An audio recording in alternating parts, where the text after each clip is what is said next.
అంటావు, సినిమా అంటావు, నీ లుక్స్ కి నీకు ఛాన్స్ రాదు. అయితే ఏంట్రా? ఇంకా యాటిట్యూడ్ పనికి రాదు. 5 lakhs మీద పెట్టుకుని దొబ్బించుకో. ఓయ్ ఏం చేస్తున్నావు? పిచ్చా నీకు?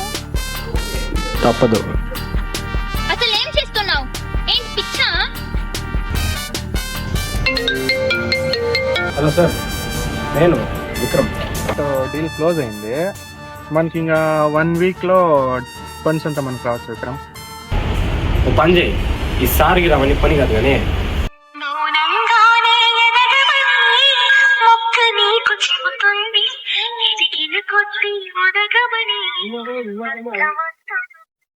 కరెక్ట్ డిసిషన్ తీసుకున్నా. చల్.